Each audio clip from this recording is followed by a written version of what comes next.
Hello everybody. Merci d'être venu aujourd'hui et d'honorer notre forum avec votre présence. Quelques petits points pratiques pour tous. Some practical points for everybody. Nous avons une traduction simultanée, donc du français à l'anglais et également de l'anglais au chinois. We have a simultaneous translation from French to English and from French to Chinese. Pour cela, il faut vous munir des casques de traduction simultanée et j'espère que tout fonctionnera correctement. Sur le plan pratique également, ces séances du forum vont être filmées, vont être enregistrées. Il y aura en principe un bon rapport final, donc vous pouvez vous compter dessus et nous faire part aussi de vos recommandations lorsqu'il y aura le rapport final qui sera fini. Notre forum démarre avec un certain nombre de prises de parole qui vont être prises par M. Luc Arnoux, vice-président du port d'Anvers. Suivra notre présidente Françoise Van de Ven, donc présidente de notre association. Nous aurons M. Hervé Maïdou, directeur exécutif de la Comifac, qui parlera en troisième position. Nous aurons le Dr Flore Koumba Pambo, co-facilitatrice du PFBC et représentante de M. le ministre des Eaux et Forêts de la République du Gabon. Nous aurons son Excellence M. Abou Dosso, ambassadeur de Côte d'Ivoire en Belgique. Et la prise de parole finale sera à M. le ministre des Eaux et Forêts du Cameroun. Donc, encore une fois, bienvenue à tous. Et j'appelle ici M. Luc Arnoux, vice-président du port d'Anvers. Merci. Merci. Good morning, ladies and gentlemen. So my name is Luc Arnouts. I'm a Vice President at the Port of Antwerp-Bruges, and I understand that tomorrow you'll be visiting our port. And that's a fantastic choice. It's also a fantastic choice to come to Antwerp. I wish to congratulate the President, who is by coincidence from Antwerp, to organize it this time in this magnificent city. And I really mean this. It's a small city, but it's not too small to be a global city at the same time. We have everything here, but on a human scale. And next to that magnificent city, we have a unique port complex, the port of Antwerp-Bruges. In 2022, two Belgian ports merged. The port of Zeebrugge on the one hand and the port of Antwerp on the other hand, to become the port of Antwerp-Bruges. And during your visit tomorrow, I kindly ask you to look at this port as much more than a port. Basically, this port stands on three pillars. The first one is indeed the traditional port function. We're talking about loading and unloading ships, reloading cargo onto trucks, into barges, onto rail cars, and if it's liquid, pump it through an extensive pipeline network all over Europe. But next to this port function, you will see that this is also the largest chemical cluster in Europe and the second largest in the world. So you will find inside the port an industrial cluster. We are not talking about a chemical park somewhere outside. No, it's really in the port. And so you understand that there is a strong clustering effect between this industry and the port function. And the third pillar, which you will for sure notice, is the logistic function. And when I say logistic, it's not only about storage of goods, but it's also about adding value. And I just had an interesting conversation on the value that is added in this country to tropical wood in terms of treatment, heat treatment as an example. This is kind of value-added services that are offered in the port to anchor cargo flows to our port. But I'm here, of course, to say a short word on forest products in our port. Port of Antwerp is one of the major forest products ports in Europe. And this ranges all kinds of forest products, but so indeed also raw logs and sound timber with large volumes of tropical hardwood from West Africa, wood pallets from the United States, and plywood from Asia and South America. And our #1 country, and I understand they are present here with different participants, is Cameroon, with increasing volumes of wood year after year. Further origins are China, Angola, Ghana, Gabon, Barbados, Finland, and a few countries more. So basically, a huge central focal point for wood products. And why is it happening here? I think I can refer to our trump cards and our assets. Of course, the location, central location in Europe, and also an inland position. So here, 100-kilometer inland, a river port, but with the nautical accessibility of a deep sea port, you are, of course, closer to consumption and production areas, processing areas on the continent. When I saw the title of the forum, and I want to congratulate you on that, Innovation and Sustainability, I felt at home. Because for the Port of Antwerp-Bruges, both innovation and sustainability are in our DNA. And we are putting a lot of efforts, money, people, to develop innovation and sustainability in our port and for the customers in our port. Sustainability, we have the clear target to become climate neutral by 2050, but you can imagine that for a huge port complex like Antwerp-Bruges, with not only the energy transition we need to do, but also the decarbonization of the industry. So it's two major challenges that we stand for, but we are convinced we can handle this, and that's basically one of the reasons why we merged the port of Antwerp with the port of Zeebrugge, because we believe we will become one of the major import hubs for green molecules in Europe.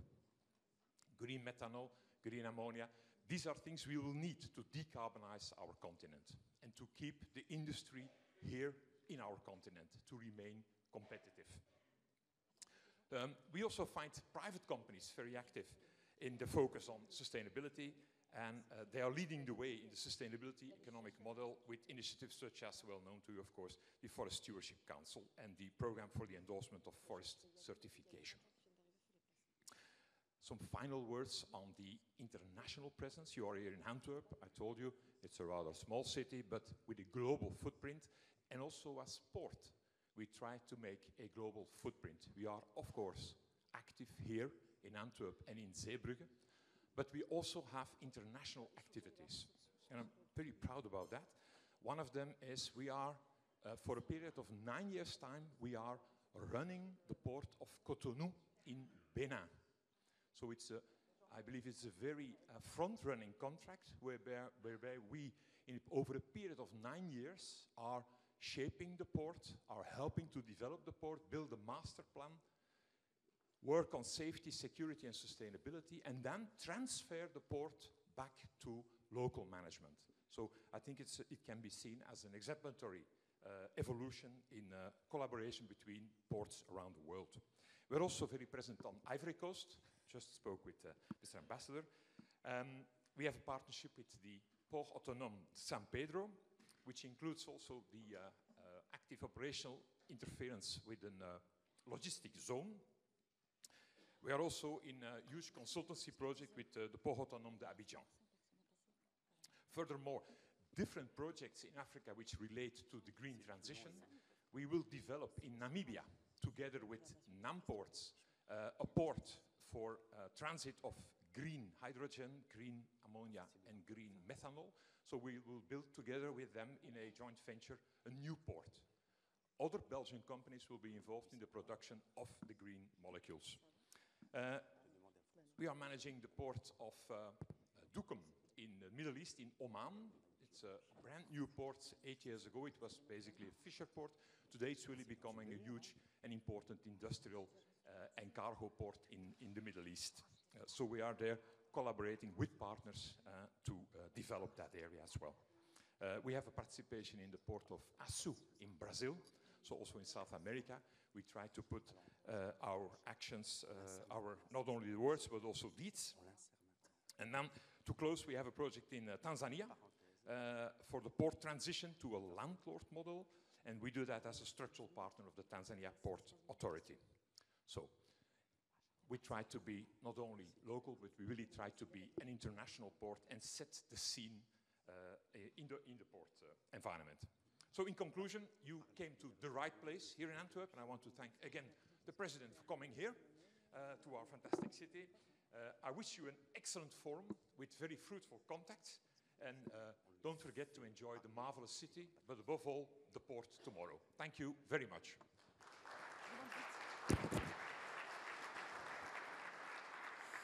Monsieur le Vice-président, merci beaucoup. Thank you very much. On a une petite demande à vous faire. On va faire une petite parenthèse dans les mots d'introduction, car nous avions une prise de parole de l'Union européenne en visioconférence. Cette personne doit nous quitter à 10 heures. C'était une participation importante, et je ne sais pas si vous le savez les uns et les autres, mais sur le plan du RDIE, il y a eu hier quelques petites nouveautés. Donc, ce que je vous propose, si ça ne vous ennuie pas, et je remercie les personnes qui allaient prendre la parole tout de suite, on va faire un espace à cette personne de l'Union européenne. Et 5 minutes, dans 5 minutes. Bon, donc, dans ce cas-là, Caroline, on fait passer Françoise. Françoise Van de Ven, notre présidente, va faire un petit mot. Et on fera cette parenthèse avec votre permission à tous.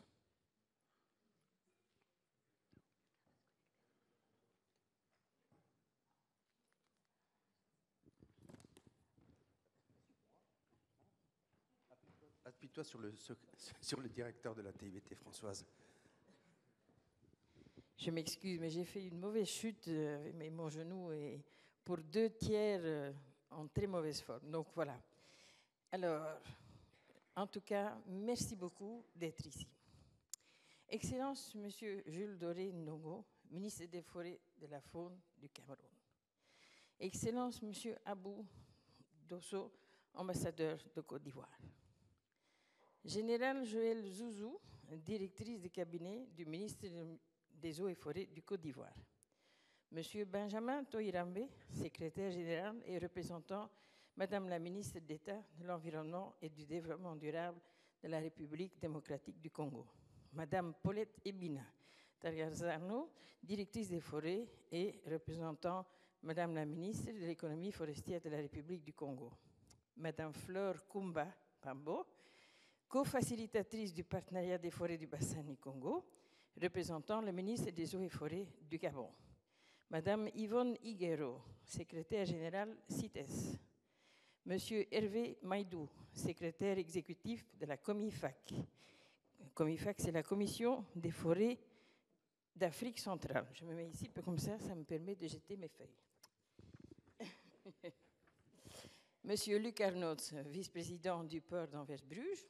Monsieur Kim Carstensen, secrétaire exécutif, et Madame Soubra Batanjari, je m'excuse si je prononce mal, DG du FSC, et elle est nommée en honneur parce qu'elle vient de commencer au FSC et son premier forum est celui de la TBT. Donc merci Madame de nous avoir honorés. Et Monsieur Michael Berger, secrétaire général et CEO du PFC, qui est le programme for the Endorsement of Forest Certification. Mesdames et messieurs, chers participants, c'est avec un immense honneur et une grande joie que je vous souhaite la bienvenue au Forum ATBT 2024, ici à Anvers, ma ville natale. Cet événement représente une occasion unique de rassembler les acteurs clés de l'industrie du bois tropical durable, de partager nos connaissances et de discuter des défis et des opportunités qui jouent un rôle crucial dans le développement économique et social de nombreux pays. Il est essentiel que nous continuions à promouvoir une gestion durable de ces ressources pour garantir leur disponibilité pour les générations futures. Nous sommes confrontés à des défis majeurs, notamment la déforestation, le changement climatique et la nécessité de garantir des pratiques commerciales éthiques et légales. Il est de notre responsabilité collective de trouver des solutions innovantes et durables pour surmonter ces obstacles. Cependant, avec ces défis viennent également des opportunités. L'innovation technologique, les nouvelles politiques environnementales et la coopération internationale offrent des perspectives prometteuses pour l'avenir de notre industrie. Ensemble, nous pouvons développer des stratégies qui non seulement protègent nos forêts, mais aussi soutiennent les communautés locales et favorisent une croissance économique durable à l'heure où certains pays doivent peu à peu envisager l'après-pétrole, donc l'après-période pétrole. Le programme pour ces 2 jours est donc très intense, rien que par les sujets des tables rondes, et tels que la mise en application du règlement européen sur la déforestation, avec les récentes nouvelles, les instances inscrites à l'annexe 2 de CITES, l'évolution dans l'aménagement durable des forêts du bassin du Congo, les essences moins connues, dites Lesser Known Timber Species, ou LKTS, et le reboisement dans les concessions forestières. La 2e journée, avec la visite guidée du port d'Anvers et les tables rondes sur la durabilité, dernière page, les tables rondes sur la durabilité et l'innovation, et le point sur les projets carbone forestiers et l'importance de la formation continue nous amènera vers la cérémonie de clôture. Vous aurez aussi les uns et les autres la volonté de vous rencontrer en petit comité. Comptez sur notre appui pour vous donner les moyens de mener ces rencontres dans des conditions optimales. Je suis convaincue que les discussions et les échanges que nous aurons au cours de ce forum seront enrichissants et inspirants. Je vous encourage plutôt tous à participer activement, à partager vos idées et à collaborer pour un avenir meilleur pour le bois tropical. Tout en vous souhaitant un bon travail et un agréable séjour, je vous remercie tous pour votre présence et votre engagement.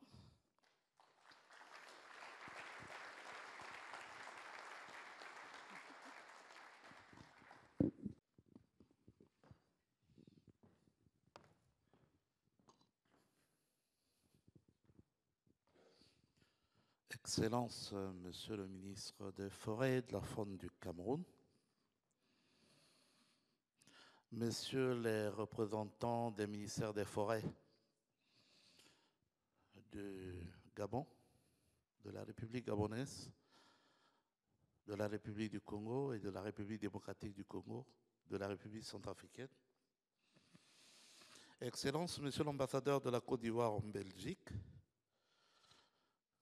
Madame la présidente de l'Association technique internationale des bois tropicaux, Mesdames et Messieurs les partenaires techniques de la TIBT, Excellences, Madame la cofacilitatrice de la cofacilitation franco-gabonaise du partenariat pour les forêts du bassin du Congo, PFBC, distingués invités en vos rangs et qualités, tout protocole observé, Mesdames et Messieurs, c'est pour moi un réel plaisir et un grand honneur de prendre la parole en cette circonstance en ma qualité de secrétaire exécutif de la Commission des forêts d'Afrique centrale, en abrégé, COMIFAC. La COMIFAC, pour ceux qui ne le connaissent pas encore, c'est une organisation intergouvernementale de référence en matière d'harmonisation et de suivi de la mise en œuvre de politiques forestières et environnementales en Afrique centrale. Elle est née de la volonté des chefs d'État d'Afrique centrale qui se sont engagés depuis mars 1999 à travers la déclaration dite « Déclaration de Yaoundé » à œuvrer de manière concertée à la conservation et à la gestion durable des écosystèmes forestiers d'Afrique centrale. Cette institution spécialisée de la Communauté économique des États d'Afrique centrale, CEAC, compte aujourd'hui 11 États membres, parmi lesquels le Cameroun, le Gabon, la Guinée équatoriale, la République centrafricaine, la République du Congo et la République démocratique du Congo, qui sont des pays producteurs et exportateurs de bois tropicaux. Les forêts du bassin du Congo représentent environ 270 millions d'hectares, 70% de couverture forestière africaine, 10% de biodiversité mondiale, 262 aires protégées, soit 15% des terres, 10 000 espèces de plantes, plus de 400 espèces d'essences ligneuses, 1400 espèces d'animaux, 22% des forêts tropicales du monde, des moyens de subsistance à 75 millions de personnes, avec 40 000 emplois fournis, entre 1 et 5 millions de tonnes de viande consommée, une exploitation forestière améliorée avec une superficie estimée de 10 millions de forêts certifiées, environ 1,1 milliard de tonnes de carbone par an absorbées par les forêts du bassin du Congo qui en émettent que 530 millions de tonnes de carbone, soit un bilan net positif de 610 millions de tonnes de carbone par an. 80 milliards de tonnes de carbone stockées dans la biomasse, y compris les tourbières, soit environ 20% du carbone forestier stocké dans les forêts tropicales du monde. Sur les 270 millions d'hectares estimés, l'Afrique centrale enregistre aujourd'hui environ 24 millions de forêts aménagées, dont environ 10 millions certifiés suivant les standards de gestion responsable et une production de bois sous forme de grumes dans la région CEMAC, estimée à 10 millions de production de mètres cubes sur les chiffres de 2021, essentiellement des essences commerciales. Alors, de Nantes à Anvers, des progrès ont été réalisés et plusieurs réunions internationales basées sur le bois durable et cette fois sur l'innovation et la durabilité dans le secteur forestier tropical. Que ces 2 jours soient de nouveau une opportunité pour améliorer les réflexions en faveur de la conservation et la gestion durable des forêts du bassin du Congo, dont le rôle de premier poumon vert n'est plus à démontrer. Mesdames et messieurs, l'ATIBT a toujours travaillé avec la COMIFAC dans le sens de soutenir la mise en œuvre du plan de convergence. Des évolutions ont été constatées à travers des actions de l'ATIBT par rapport aux indicateurs de performance de ce plan de convergence. Plusieurs projets ont été développés en partenariat entre l'ATIBT, le réseau des institutions de formation forestière en Afrique centrale, la GIZ, l'Agence française de développement, en vue de développer des modules adaptables au renforcement des capacités des industriels et des entrepreneurs artisanaux. Nous pouvons indiquer, entre autres, le guide d'utilisation du bois africain éco-certifié et le Tashmetom, ou la plateforme centralisant la documentation sur la certification forestière en Afrique, qui sont des outils développés avec l'appui de notre programme de promotion de l'exploitation forestière certifiée, qui est le PPECF. Ce nom est connu de la plupart des personnes ici dans cette salle. C'est le lieu pour moi de réitérer nos profondes gratitudes à l'endroit de tous les partenaires techniques et financiers qui nous accompagnent dans cette lourde mission de conservation et de gestion durable de nos forêts. Aujourd'hui, des changements sont nécessaires dans les pratiques afin de renforcer le rôle important que jouent les forêts pour une véritable contribution à une diversification économique de l'Afrique centrale, et les pays membres de la COMIFAC ne sont pas en reste des réformes à faire, tant sur le plan politique, institutionnel, diplomatique que technique. Dans les faits, une révision des textes des organisations sous-régionales de gestion est en cours.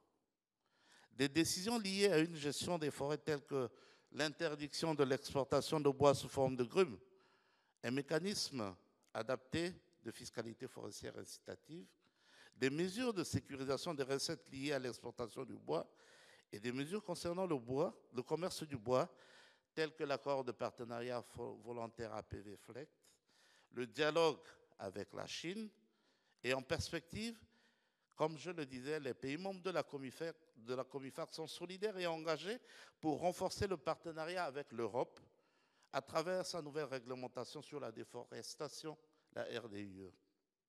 Toutefois, je pourrais rappeler ici qu'en 2021, les pays membres de la COMIFAC avaient fait une déclaration pour leur engagement envers la conservation et la gestion durable des forêts du bassin du Congo. Cette déclaration a été soutenue par un fair deal pour un paiement équitable pour les services écosystémiques que rendent les forêts et les tourbières du bassin du Congo à toute la planète entière.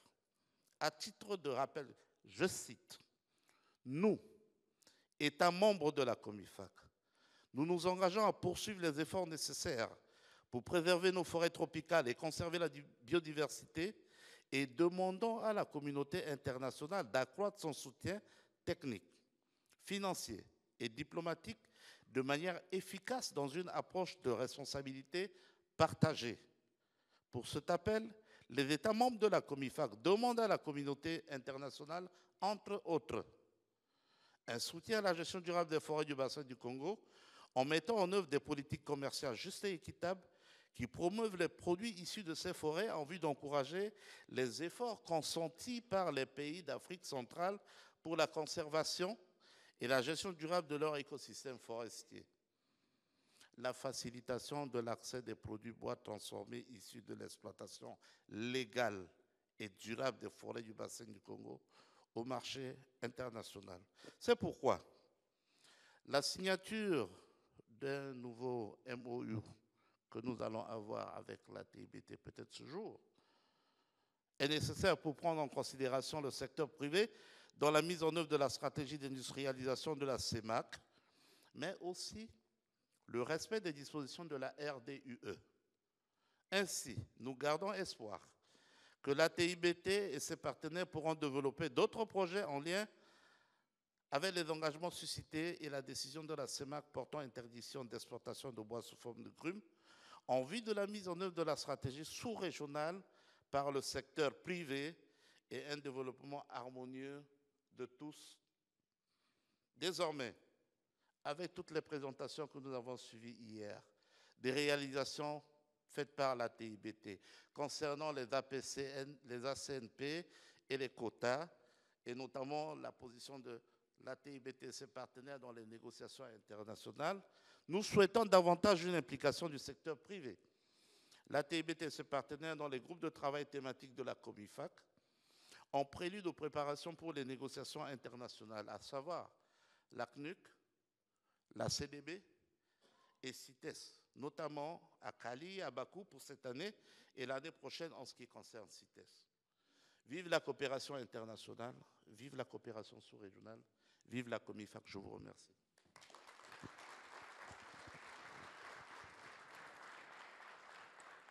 Monsieur le secrétaire exécutif, un grand merci. Et vous trouverez toujours la TIBT à vos côtés pour soutenir les actions de la COMIFAC. Je voudrais inviter maintenant Dr Flore Kumba, co-facilitatrice du PFBC et représentante de Monsieur le ministre des Eaux et Forêts de Côte d'Ivoire. Du Gabon, pardon.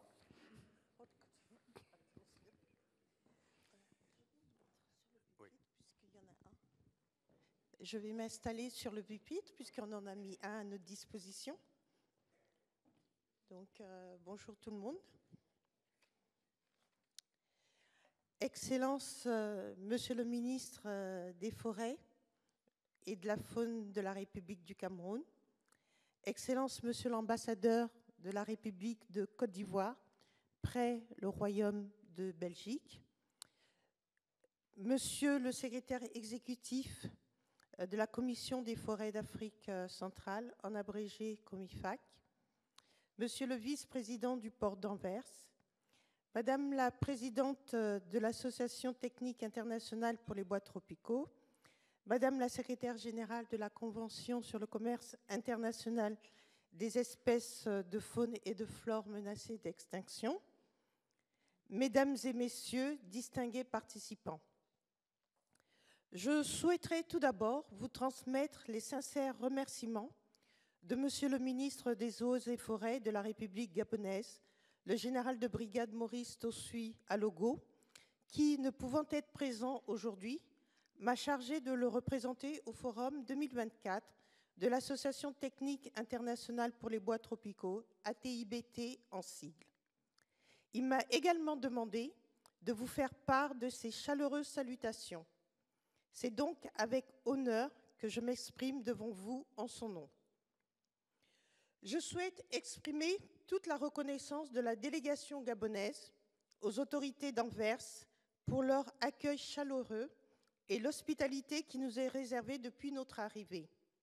Cette ville magnifique, riche en histoire et en culture, est désormais d'autant plus chère à nos cœurs qu'elle l'est à Françoise, la présidente de la TIBT. Anvers, avec son port emblématique et son rôle central dans le commerce du bois tropical, se révèle être le lieu idéal pour accueillir le forum de l'ATIBT et échanger sur les enjeux majeurs liés à la gestion durable des forêts tropicales. Les thématiques qui seront abordées durant le forum reflètent en effet les défis majeurs auxquels la filière des bois tropicaux fait face.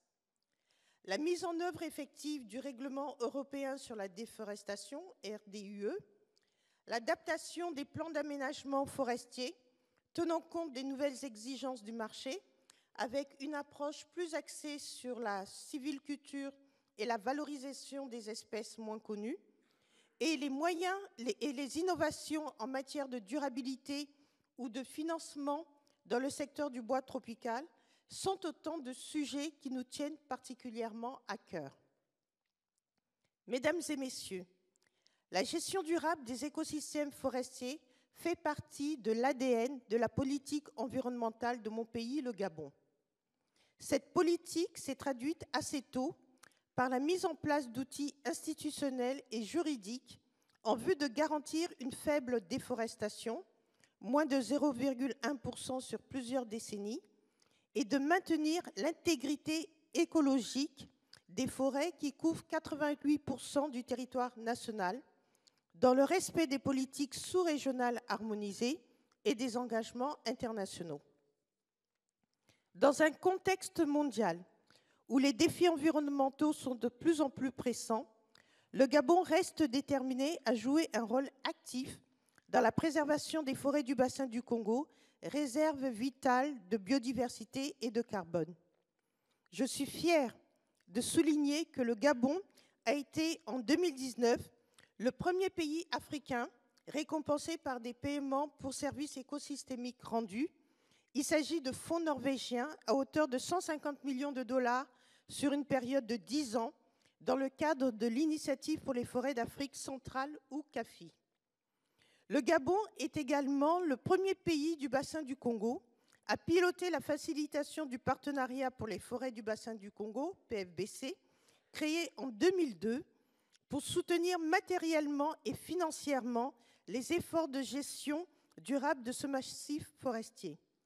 La cofacilitation du PFBC, assurée avec la France jusqu'en juillet 2025, permet de contribuer à rehausser la visibilité internationale des forêts du bassin du Congo, devenues premier poumon de la planète. C'est ici l'occasion de remercier chaleureusement l'ATIBT pour son leadership hautement apprécié dans le pilotage du collège secteur privé du PFBC et son active participation à la 20e réunion des parties au PFBC qui s'est tenue en juin 2024 à Kinshasa, en République démocratique du Congo. Je saisis également l'opportunité de vous informer de la tenue à Douala, au Cameroun, du 16 au 18 décembre 2024, d'un atelier sur les chaînes de valeur durables organisé dans le cadre des activités du PFBC.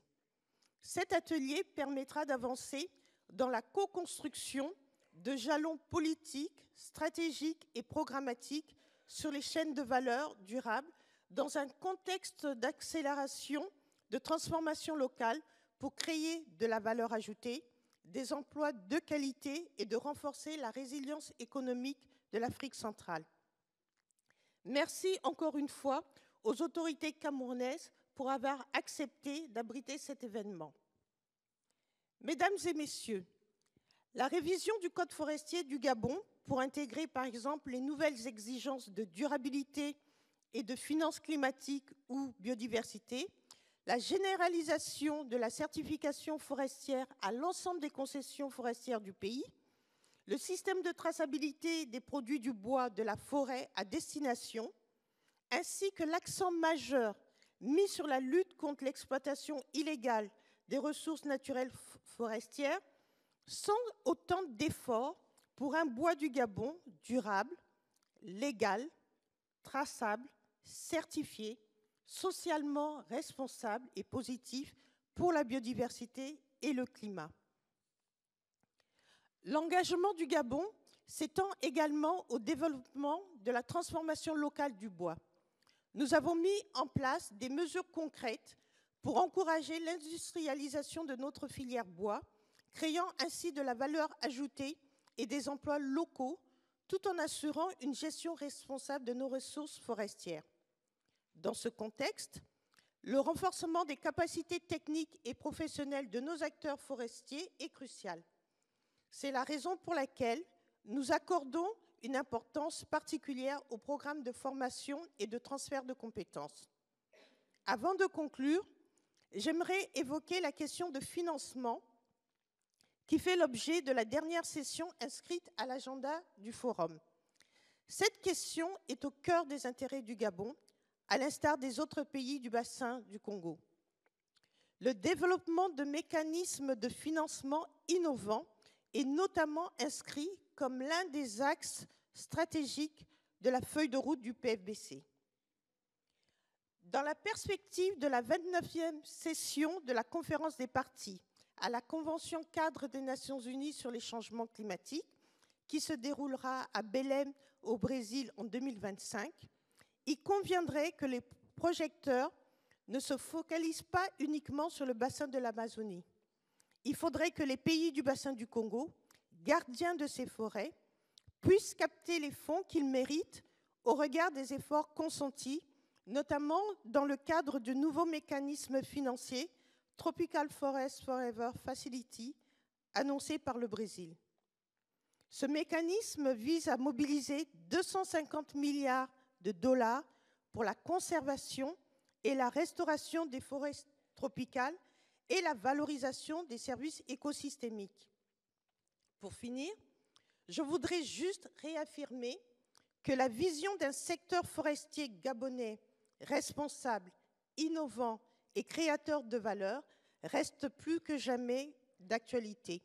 Je vous remercie pour votre aimable attention.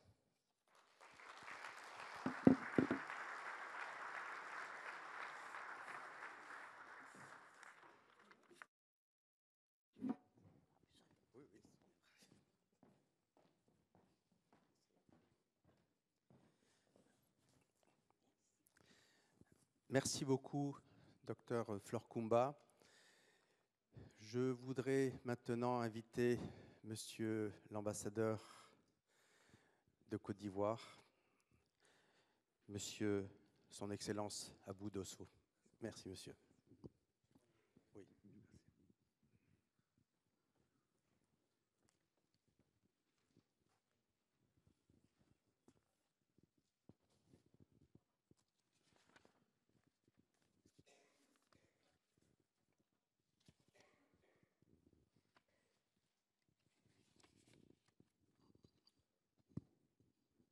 Excellence, Monsieur Jules Doré Ndongo, ministre des Forêts et de la Faune du Cameroun. Général Joël Zouzou, directrice de cabinet de Monsieur le ministre des Eaux et Forêts de Côte d'Ivoire. Monsieur Benjamin Toirambé, secrétaire général et représentant Madame la ministre d'État de l'Environnement et du Développement durable de la République démocratique du Congo.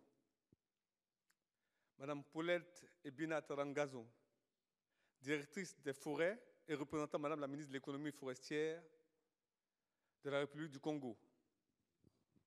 Madame Flore Kumba Pambo, co-facilitatrice du partenariat des forêts du bassin du Congo, représentant le ministre des Eaux et Forêts du Gabon. Madame Yvonne Higuero, secrétaire générale du CITES. Monsieur Hervé Maïdou, secrétaire exécutif de la COMIFAC, Commission des forêts d'Afrique centrale. Madame Françoise Van de Ven, présidente de l'Association internationale des bois tropicaux. Monsieur Luc Arnoux, vice-président du port d'Anvers-Bruges. Monsieur Kim Carstensen et Madame Soubra Batachagerchaji, DG du FSC, Forest Stewardship Council. Monsieur Michael Berger, secrétaire général, CEO du PFC Programme for the Endorsement of Forest Certification. Mesdames et messieurs, distingués invités, je voudrais tout d'abord, au nom du président de la République de Côte d'Ivoire, Son Excellence M. Alassane Ouattara, et du gouvernement ivoirien, vous remercier pour l'invitation de notre pays à l'édition 2024 du Forum de l'Association technique internationale des bois tropicaux, ATIBT, ainsi que pour l'accueil chaleureux réservé à la délégation ivoirienne.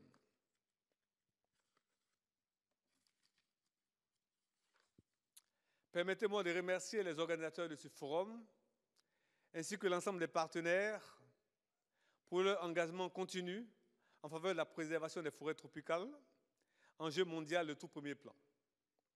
En effet, il est crucial de souligner que les forêts tropicales, en particulier celles d'Afrique, jouent un rôle vital dans la régulation du climat global, la préservation de la biodiversité et le développement économique de nos nations.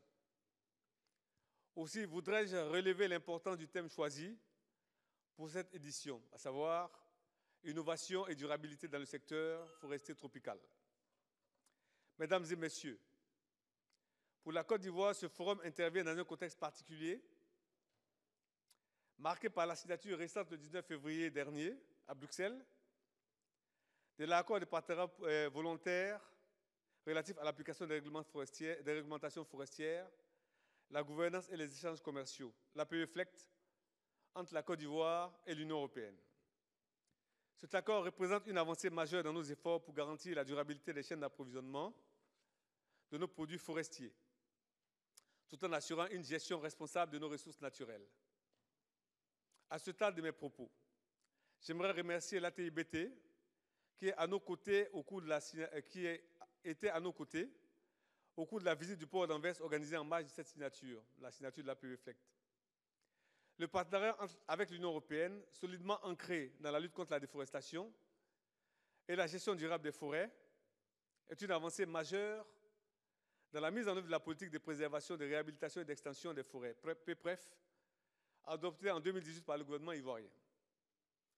Cette politique qui a été déclinée en 2 stratégies, à savoir la stratégie de préservation, de réhabilitation et d'extension des forêts, SPREF, et la stratégie de valorisation des produits forestiers, SVPF, vise à permettre à notre pays d'atteindre 20% de la couverture forestière à l'horizon 2030 et à garantir d'ici 2045 l'approvisionnement durable des marchés nationaux en priorité, régional et international en produits forestiers de qualité. Distingués invités, mesdames et messieurs, les défis liés à la gestion durable des forêts tropicales, au respect des réglementations internationales telles que le règlement européen contre la déforestation, la CITES et encore à la promotion des pratiques commerciales responsables, exigent une coopération étroite entre les parties prenantes. Ce forum est une occasion idéale pour renforcer et élargir, enrichir cette coopération.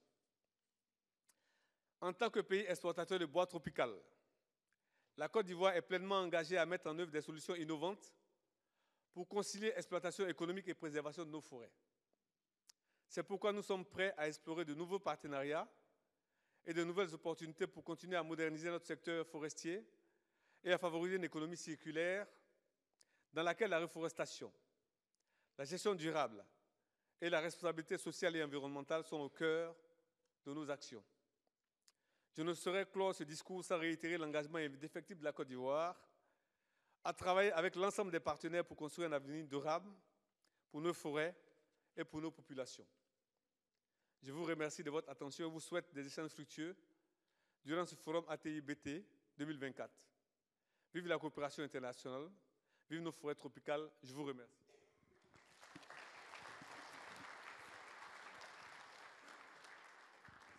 Merci beaucoup, Monsieur l'ambassadeur. Et nous allons aller vers la dernière prise de parole, celle de son Excellence, Monsieur le ministre des Forêts et de la Faune de la République du Cameroun, Monsieur Jules Doré Ndongo.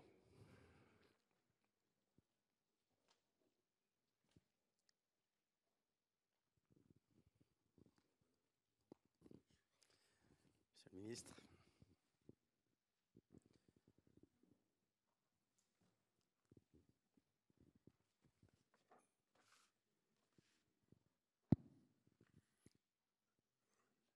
Excellence, Monsieur l'ambassadeur de la République de Côte d'Ivoire près le Royaume de Belgique. Mesdames et Messieurs, les représentants des ministres des Eaux et Forêts de la République gabonaise, co-facilitatrice du partenariat pour les forêts du bassin du Congo, de l'économie forestière de la République du Congo, de l'environnement et du développement durable de la République démocratique du Congo, Madame la Présidente de l'Association technique internationale des bois tropicaux, Monsieur le Secrétaire exécutif de la Commission des forêts de l'Afrique centrale, Monsieur le représentant de la Commission de l'Union européenne qui nous suit en visio, Madame la secrétaire générale de la CITES, Monsieur le vice-président du port d'Anvers, Mesdames et Messieurs les représentants des organismes de certification, Mesdames et Messieurs les représentants du secteur privé, distingués participants, Mesdames et Messieurs, je voudrais saisir l'opportunité de la parole qui m'est donnée pour remercier l'Association technique internationale des bois tropicaux, ATIBT, qui a bien voulu associer le Cameroun, mon pays, à cette importante rencontre.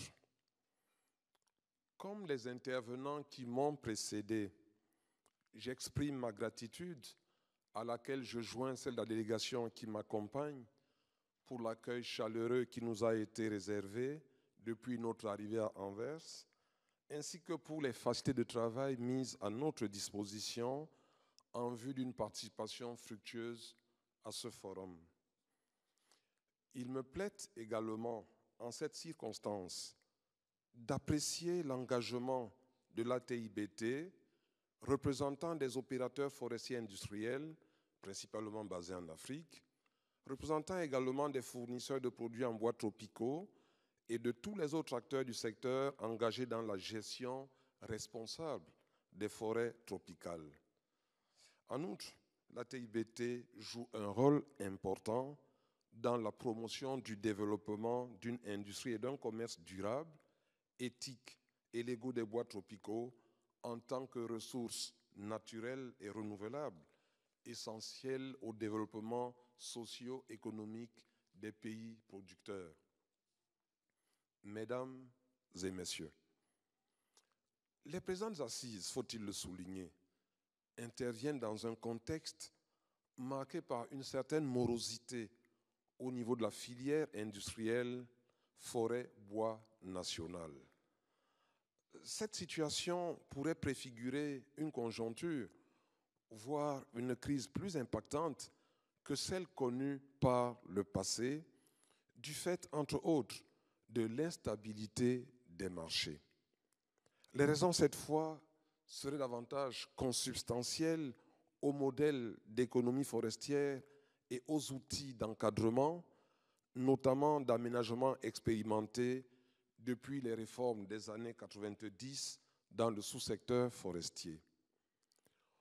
Aussi, les éléments de diagnostic dont je viens de donner un bref aperçu rendent-ils impérative une réflexion stratégique qui devrait déboucher sur la reformulation de mesures fortes et avant-gardistes susceptibles de remettre la filière bois sur les rails.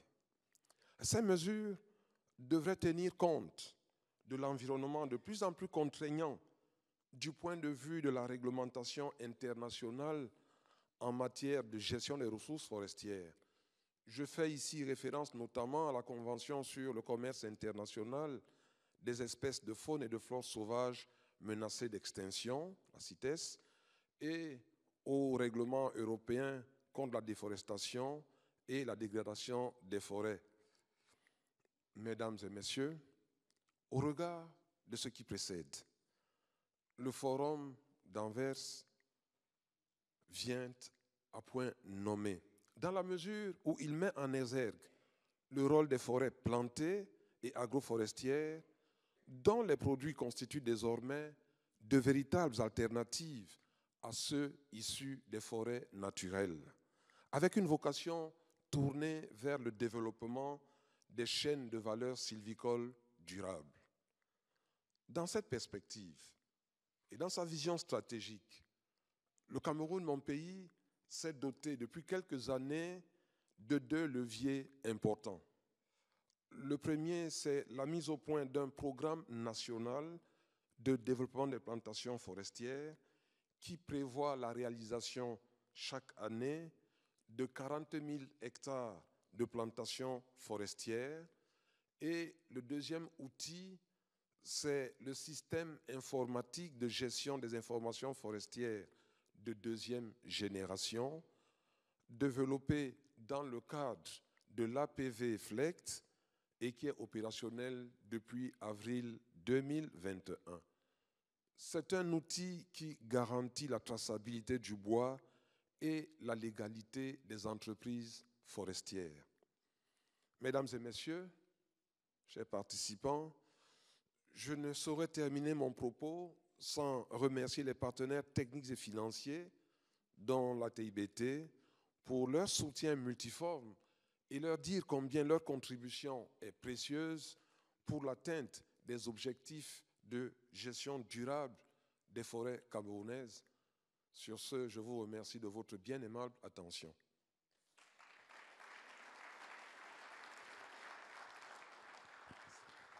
Monsieur le ministre, merci beaucoup. Et je vous invite tous à prendre une petite pause café de 10 minutes, histoire de reprendre un second souffle et attaquer la table ronde du RDIE, qui va devoir être légèrement réaménagée parce qu'on est en large dépassement du timing. Donc, vous avez la salle de café juste ici, à côté de la salle. Merci.